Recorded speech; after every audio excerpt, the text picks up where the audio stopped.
We're going to talk about freeing ourselves.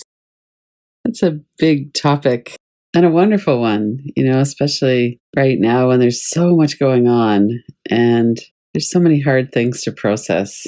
It's such a wonderful fact that we can also really work with that in a good way to free ourselves from some of the fear and the compulsion in our mind, and that there are people who work on this and we can look at it from different angles and work at it in different ways, and that we can do this together as well. The process that we do is somatic inquiry. It's about being in our body and being present with what's here in this moment in time. A lot of focus on nervous system regulation. And even though we're doing this topic of freeing ourselves, it really is all about our nervous system. And if we can have a regulated nervous system, then we can have more access to the wisdom and the stillness in our mind. It is what it is. Some of this is from Michael Singer, who's a well-known spiritual teacher, The Untethered Soul, and several other books. So living with an open heart and witness consciousness. Why is it so hard to let that which is be? And all of his teachings, and I think a lot of other teachings as well, really relate to that. We have experiences in life. We love some of those. We resist some of those. And they all are of some degree of importance to us if we're resisting them. So it could be that someone reminds us of something, we feel safe around someone. Maybe they are in a fight response or they're really shut down. We can't connect with them. So it's important, and we're not trying to pretend that it's not important. And what he's saying here is, why can't we just let people be as they are? And why can't we let the world be as it is? Not to shame ourselves for the difficulty that we have doing that either. A lot of times when something happens that's difficult, people will say, well, everything happens for a purpose, or God won't give you what you can't handle, or the universe won't. There's a bit of shaming around that sometimes. So I prefer to work with, it happened. This acceptance, not moving too quickly into everything's fine or I forgive or anything like that, but just really, it happened. And now I could work with my relationship with it. I could look to see, am I attached, or do I feel aversion? Am I okay with it being here? How could I learn from it? How could I grow? And also, how could I use this to be free? This experience right now that I've just had of whatever that is, how can I use that to see where I'm hooked and to get free? Words in italics here from Michael. Life is always going on by itself. Why can't you accept it as it is? And he sometimes talks about the 13.5 billion years of evolution that came to this particular moment and this particular experience that we're having. And yet we fight with that. We don't want it to be that. He said the mind talks about a lot of things that bother it, or it thinks can hurt it, or will go wrong. And it's just always talking. And as we've been doing this work for the last few years in particular around the nervous system, it's true that we see that the nervous system generates almost all of the content in our mind. Certainly the compulsive thinking, the ruminating, and that's natural. It's a normal process. That's how we stay alive. We're looking around, we're checking for danger, and our nervous system is not well suited to modern life. So a lot of the content in the mind that's very alarming is actually things that happened in the past that aren't our situation anymore. If you're in a theater and someone's talking in a movie theater, it's very annoying, but you also can't really experience the movie because you keep getting distracted. And you might get distracted by anger at the people talking, or you might get distracted by there's just a lot for the brain to filter, and we can't really hear what's happening on the screen. So what he's saying is the mind keeps getting pulled back to whatever is the most noisy and whatever has the most energy. The energy is more on the things that are potentially harmful or dangerous. And we know that the way that we've been working with the mind is we have to actually focus in on things that are joyful or calming or safe. We have to put our attention on that. But the mind will automatically drag our attention to what's dangerous. And that's because that's what it's set up for. The nervous system is set up to keep us safe. He's saying the yogi shouldn't fight with life and we shouldn't fight with the mind, and that's what's always happening. and it never stops. You have to catch on that this is the nature. The mind is this huge energy field. We've been working in Yoga Nidra right now in the morning and working with accessing that stillness in the mind that's always here. And that layer of chatter is also running most of the time. And so that's the nature of that part of the mind. We don't fight with the nature of the mind. We do things that will help us to settle the nervous system so some of that hypervigilant generated thoughts will settle. But also we learn how to train our mind so that we're not always kind of being dragged back into that. We're not supposed to stop your mind. And this is the real key. We're supposed to sit in the state of witness consciousness, where we're watching the mind. We're watching the mind do its thing. Sometimes it's quiet. Sometimes it's a lot of content in the mind. And we all know from observation that when there's a lot of threat in our personal life, the mind is a lot busier. When there's something going on that's dangerous or something that scares us or we're sick or, the violence in the world right now, there's a lot that activates our whole nervous system. And sometimes it's discouraging. We look at, okay, I'm getting to know my mind, but it's just this mass of catastrophic thinking and chaos and judgments and critical thoughts. And it's very helpful to take a step back and go, you know what, that's the nature of that level of the mind. There are things that I can do to work with it. But one of the things that we do is we do something like cyclic sighing, or we do something that resets the mind. When we're having images, we might put it in a frame and take our eyes around the empty space a couple of times. We have tools that we can use to come back. We don't have to kind of always follow that trance, that pull of that part of the mind. As we learn those and as we're more stable in those, then we can witness the thoughts that are going through the mind and witness our experience without jumping on that train. This is the inquiry. Get yourself settled however you want and notice this is safe enough for me. I'm more resourced now as an adult than I was when I was a child or a younger adult. We might not embrace it like arms open. Come at me, life. Here I am. I can take this. That's a bit of a bravado. But we also might have a little bit more room to open our arms and to see this is the reality of what's happened. If we could take one particular thing, and as you're doing that, let your mind kind of sift through a few things that you might want to work with. In this type of inquiry, we might not want to work with a 10 out of 10, but pick something that bugs you or that's hard for you to accept, something you can work with as you tune into your body, take a few deep breaths, get settled. It happened. Let yourself come into that for a moment, whatever that might be. When I was with a group of people the other day and I was kind of thinking, oh, I'm dreading this because I think this person might do this or that. And then they did. And then I felt whatever I felt. I got angry. I felt ashamed. I felt like I should just shut up. Whatever it is, it could be a social situation. It could be there's something about my body that's not working the way I want it to right now. Let yourself kind of settle in and notice what are the components of the experience. As we're looking at the components and we're feeling that in our body, most likely if it's something difficult, we're not going to have that smooth, continuous breath. We're not going to have a completely relaxed body. We probably notice, even if it's subtle, that we've tightened up a bit. What's my relationship with this? One of the clues is, do I have a really tight body? Is it pretty relaxed, but I could soften it a bit more, move around? And what are the thoughts in my mind about this? Am I grumbling or complaining like it shouldn't be this way? Why did this have to happen now or to me?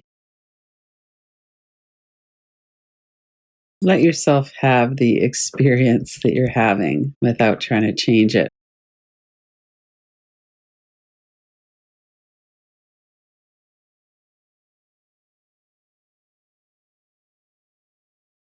And feel into how could you support yourself in accepting this? So we don't have to be embracing it. We don't have to be happy. We don't have to be thinking ahead to, well, I'm going to learn a lot from this. So we don't have to do any of those things. It's more just like, this is actually what it is right now. This person or my knee or whatever it is. How could I support myself in accepting that? And at the same time, how could I resource myself to feel what's happening around that inside of me? If I'm scared, maybe I could hold my hand. Maybe later I could reach out to somebody and talk about it. What comes to mind? Maybe you could try to get more sleep. Maybe you could go out and walk more. How could you support yourself right now? Something's happening that's difficult. Might be a big thing. It might be something shorter term. What are some of the things that come to mind? And then see if you could do a few. Like maybe you could take a few longer breaths. You can put your hand on your heart, offer yourself some compassion. One of the things that we know about compassion is that we have trouble accessing it if we're in a fight, flight, or freeze. One of the reasons we might do like some cyclic sighing or something to regulate is that then we will have access to compassion for ourselves. And oftentimes that's very important. Even if the inner critic might be going, well, you should have known better, or what did you think? Or we could ask that to settle down and move to the background. We could ignore it for a bit. Take some deeper breaths. As we become a little bit more accepting of whatever it is that's happening is actually what it is, even though we might hate that it's happening, we can still acknowledge this is happening. And then there's some other questions that we could look at. One is, what am I learning from this now? What might I be learning from this experience as I go through it? And if you're partway through the experience, that might be very helpful to look back.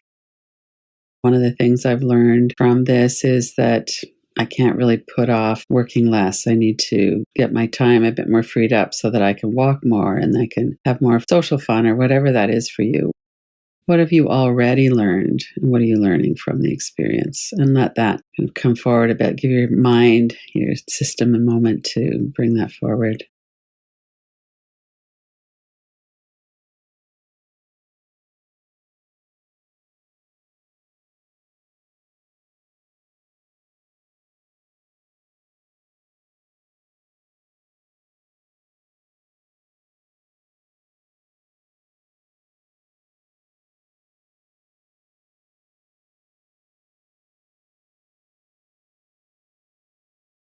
Sometimes when things are really difficult, we learn how to bring our mind back out of compulsion and back into present moment awareness. That's something I've learned and developed a stronger skill in when things are hard. I catch myself and then I remind myself, this future thing that I'm catastrophic thinking about isn't actually here. What's here is this. And I can come back into learning more about my mind, but also come back into regulating right now in this moment. That hasn't happened. So I could take a few breaths. I could relax my shoulders. I could turn away from that habitual nature of that layer of the mind. What comes up for you as you're experiencing this and noticing and witnessing your experience with this? This is difficult.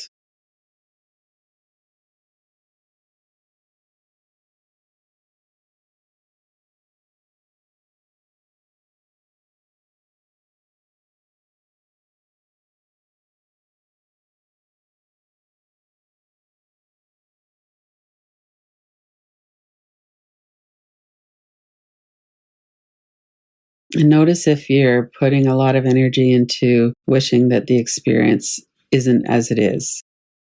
That's very common human. We all do that. We wish that it was something different than it is. And that's generally wasted energy. We could allow that to be here for a few minutes, but we don't want to focus on that too much. If you notice that a lot of your mental chatter is around, there's something unfair about this, it shouldn't be happening, See if you could pull yourself away from that, come back into, okay, this is actually happening. I don't like it. And that doesn't change the fact that it's actually happening. Maybe that friend that I really trusted, I found out that they were talking about me behind my back. Or maybe it's really counting on being able to get out doing this kind of sport that I like. And now there's something going on in my body. I can't do that. Whatever it is that you're working with, see if you can sort out the thoughts that are resisting the reality of the situation and see if you could turn your attention away from that. Don't let yourself dwell too much on that. And instead move into what is there here to feel? Like, how do I really feel about this? Might be sensations and energy in the body, might be thoughts, emotions. How do I really feel about this?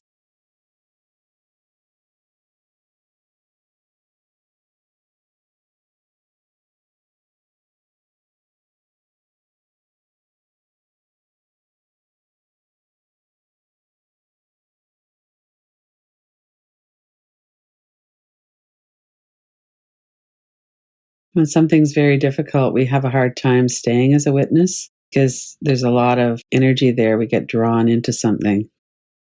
See if you can keep coming back, free your mind from that compulsion.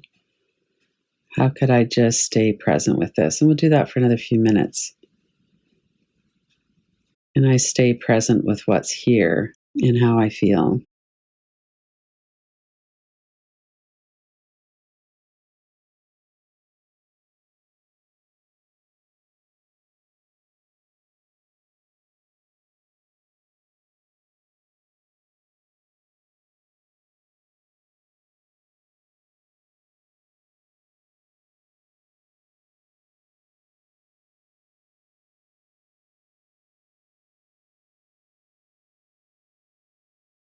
So that we're not distracted by the unfairness or our resistance to it. We can allow ourselves to experience what it is, what it actually is right now.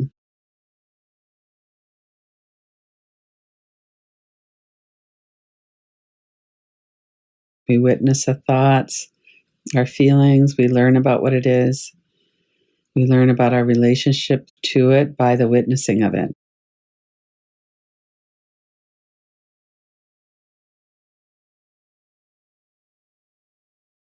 And then over the next minute or two, bring yourself back from this inquiry. Notice what it is that you were experiencing and noticing and witnessing. What some next steps might be, what you might want to share about it.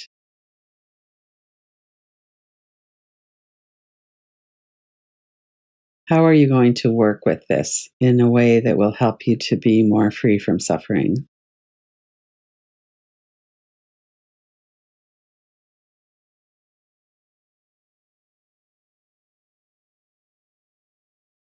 And as we're doing that, to allow ourselves to be human and not shame ourselves for not handling this perfectly. We don't handle things perfectly, we do the best we can. And when we see that something's causing suffering, then there are ways that we can work with that to lessen that suffering. And one of the ways is this: we have a relationship with what's happening and we try to let it be as it is.